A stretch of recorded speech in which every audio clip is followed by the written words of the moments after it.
60 থেকে 70টা আড়ত আছে বেলতলায়। এখানে হচ্ছে আপনার প্রত্যেক দিন মনে করেন খেতোয়ালরা কুল নিয়ে আসে। আমাদের এখানেই মনে করেন যে 700-800 কার্টন করে কুল বিক্রি হয়।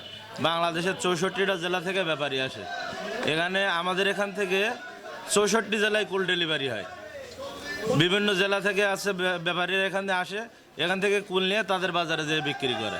অন্যান্য বছরের তুলনায় এবছর দাম মোটামুটি ভালো, কারণ বৃষ্টির জন্য মনে করেন কুল একটু লাভই হয়েছে।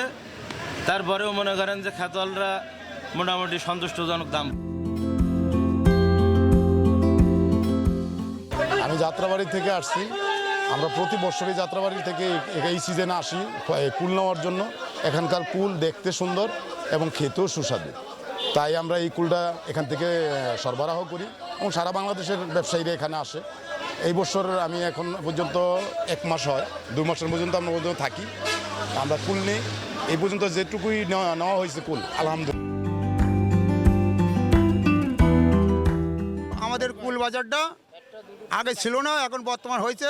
আমরা বিভিন্ন জায়গায় আমাদের এখান থেকে কুল যাইতো চাষিদের, তারা লগর টাকাটা পাইতো না। এখন এখানে আমাদের এখানে আসছে বিভিন্ন জায়গাতে চাষি এসে তারা বেচা কেনা করছে, করে লগর টাকাটা নিয়ে তারা ঘরে উঠছে, তারা এতে লাভবান হচ্ছে। কিন্তু আমাদের এখন দাম একটু কমে যাওয়ার কারণে চাষিরা একটু দুর্ভোগের মধ্যে আছে। এখানে আমাদের বাজার দীর্ঘস্থায়ী হোক, এইটাই আমাদের কামনা।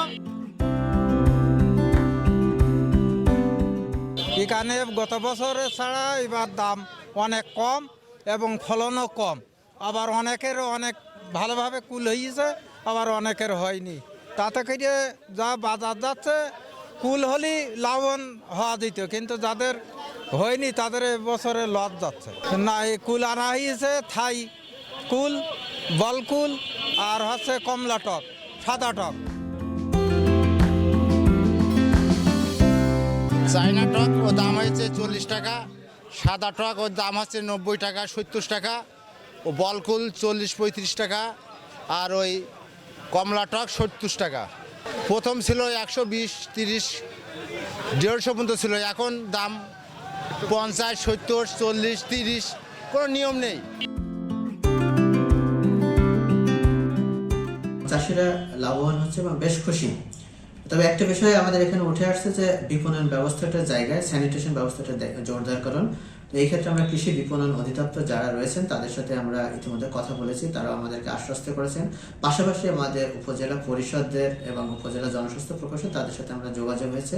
এই ক্ষেত্রে তারা যদি পাবলিক টয়লেট, পানির ব্যবস্থাপনা এবং ওখানে মানসম্মত যে হোটেল ব্যবস্থাপনা, এই বিষয়গুলো যদি জোরদারকরণ করা যায় বা আধুনিকরণ করা যায়, সেই ক্ষেত্রে বাইরের যে বায়ার যারা আসছেন তারাও স্বাচ্ছন্দ্যে এখানে কেনাবেচা করতে পারবেন। পাশাপাশি আমাদের উপজেলার যারা কৃষক আছে তারাও নির্ধারিত মূল্যে দামটা পাবেন এবং একটা চমৎকার বাজার ব্যবস্থাপনা গড়ে উঠবে।